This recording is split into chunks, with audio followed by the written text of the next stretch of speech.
Hi, this is Jurgen Rasmussen. Welcome to the Provocative Hypnosis vlog.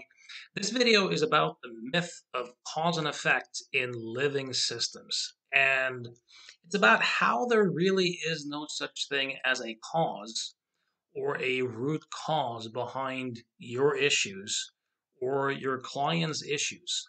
A lot of times people talk about finding the root or finding the root cause or the cause behind some issue that they're having. And there really is none. So the anthropologist Gregory Bateson used to talk about the difference between kicking a ball and kicking a dog. So, for example, if you deal with dead mechanical objects, then, cause and effect is real. Meaning, if you place a football and you have an athlete who weighs so much, kicks the ball at a certain angle, if you're a good engineer and you know all the variables, and you plug in those variables, you can estimate or predict where that ball is going to end up in a cause and effect kind of way. However, if we put a dog in there instead of a ball, now you can throw your engineer out of the window. You have no idea if the shin is attached to the wrist bone, after that kick has been completed. As long as there's choice in an organism or a system, uh, that implies that given circumstance X, there is no mandatory reaction or response Y. So, no matter what you've experienced, no matter what past historical facts may be in your background, the notion that because of events or circumstance X, you have to have experience Y is a myth. Uh, there is no particular circumstance that has a mandatory emotional response. So let me give you a couple of strange examples of this. I remember I saw a young woman once who had a lot of anxiety. I saw her for a first session, and I didn't really feel that I got much, with her. But she came back for a second session a couple of weeks later, and she looked like a new woman. She was relaxed. She seemed at peace. She seemed like a very different creature than the woman I had seen 2 weeks ago. And kind of gung ho. In my arrogance, thought that maybe she had been able to hear some of the stuff I'd been trying to point her towards in the last session, and kind of asked, well, what is it about what we did the last time that made a difference? And she just looked at me and said, no, no, no, it was nothing that we did together that made a difference. What really made a difference was that I was raped. And I looked at her and I started laughing because I thought she was joking. And it turned out she was not joking. She had actually been raped since the last session. Now, of course, most people will very often think that there's some cause and effect relationship between being raped, and that means that you have to, in a cause and effect way, have a particular internal experience. And you may wonder, how on earth could she feel like that after a rape? Now, remember, we humans feel interpretations. We feel meaning making. So whatever our thinking process uh, thinks is going on is going to be our experience. So she was a believer in a rubbish philosophy, a kind of rubbish self-help philosophy called The Secret, that kind of has this cause and effect idea that if you visualize something, you're going to attract that. So for a long time, she had this deep fear uh, that something bad was going to happen, and one of the things that she had kind of visualized was being raped, and she had landed on that was going to happen. So she had a lot of fear and anxiety around that. And what happened between our two sessions was that she had been at some party, and at that party she had fell asleep, and some guy had penetrated her, but apparently she'd been half asleep, and he lasted like 5 seconds, and she could hardly feel him, and technically it was a rape, and but she essentially felt a huge relief that it wasn't worse. And now that that was out of the way, she could now use the secret to create the life that she wanted. So she felt fantastic. Now, was it the rape that made her feel fantastic? No.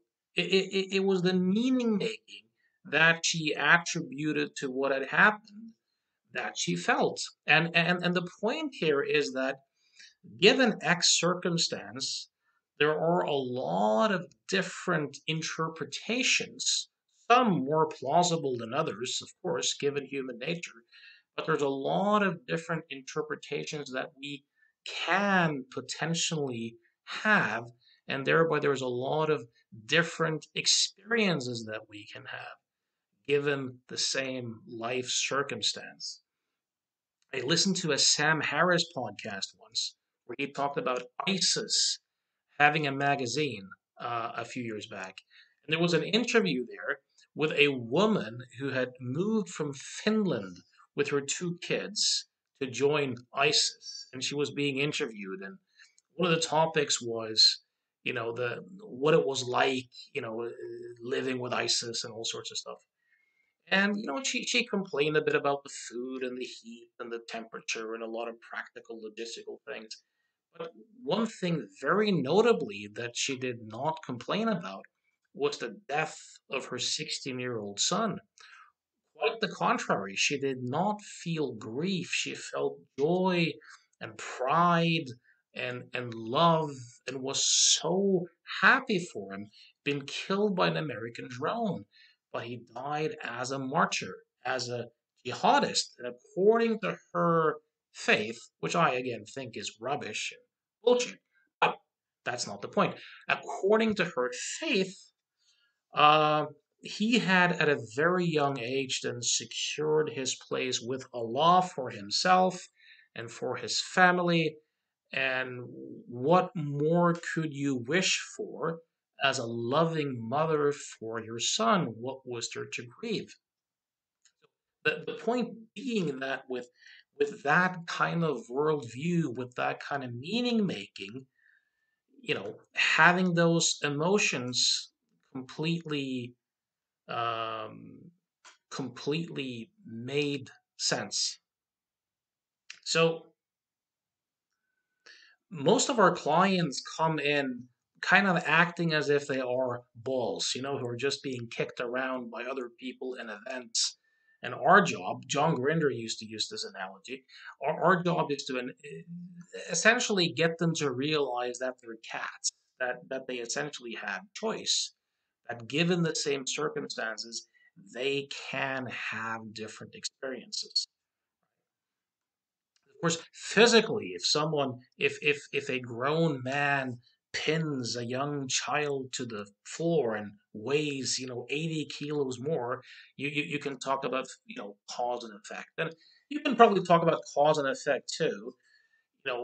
As I spoke about in my previous video, where if you, for example, as a very young infant, don't get human touch, or you don't get exposed to any language within a particular time frame, you're probably never going to be able to develop language, or you may, if you don't get touched or you get zero, affection, you may grow up retarded or cognitively impaired.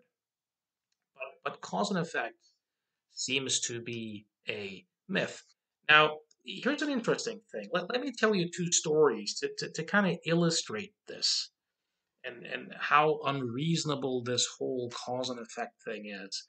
So, about 100 years ago, I think this was about in 1915, a young Danish man who was a mechanic of sorts, who had some good technical skill, came first to Oslo with a good friend. They were looking for jobs, and then somebody contacted him, or he got word that there was some job on the Norwegian west coast. So he took a boat up there, and the day he came into that city, particular city on the Norwegian west coast called Molde, 1915 or so. It had been raining, the weather was really bad, and he had thought to himself something to the effect of, what a horrible place. I'm only going to stay here for a week, max to do this job. And then he saw a woman he found very attractive, on the docks, who was picking up her sister, something like that. And he made this thing with himself. I'm at least gonna get one date with her before I leave. And I think she turned him down initially, and then he met her again. And to make a long story short, he stayed there for, I think, almost 70 years. He died at age 97. And had it been for the fact that she was on the dock that day and he was on that boat, this monologue that you're hearing from me right now on YouTube would not have taken place, because these are my great grandparents. And the point of this is, that's just my end of the deal. Like hadn't she been on those docks that day, this monologue, this experience that you're having in this very moment, in assumedly 2021, would not be taking place. And imagine how many things that had to fall into place on your end, or at the end of the, you know, people who develop the software, who make video recording and YouTube and the internet possible. There's so many things that had to align just like that for this very moment for you to be what it actually is. And we don't know if we could have taken away one event on my side or your side ever without the whole thing, you know, necessarily turning out differently. I'm not claiming a cause and effect. I'm just claiming that the fact that she was at the docks that day may have been a necessary element in all the factors that came together for this particular experience at this particular time. And that's pretty mind boggling. You start to look at all the historical, geographical, nutritional, factors that somehow over millennia resulted in this particular moment. It could be that the fact that you accidentally bumped into a friend you hadn't seen in many years on the street and had a 2.5 minute conversation yesterday at 1 p.m. in Geneva, Switzerland, could be a necessary chain in the chain of events that's going to emerge as the Third World War in May 2026, starting in Stockholm, Sweden. There's there's no way for us to be able to realistically predict the consequences or what's going to emerge out of the simplest of actions downstream. So let's say that you listen to a particular podcast tomorrow, and the person you listened to said something you thought was profound or confusing. So you you go back and you listen to that segment again, which maybe takes 1 minute and 28 seconds. And as a result of that, you end up as car number 5 in a particular row, you know, 30 minutes down the street. And because of that, the car behind you ends up in an accident 2 hours later somewhere in some different city.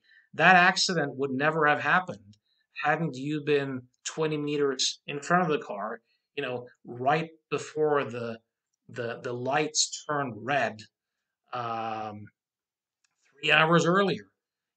And as a result of this accident, there's one person who's fighting for his life and who needs a very specialized surgery. And the surgeon at that particular hospital, it's his night off, and he's originally planned to have a special date with his wife. His wife has been complaining for a long time that he's prioritizing his job and not her.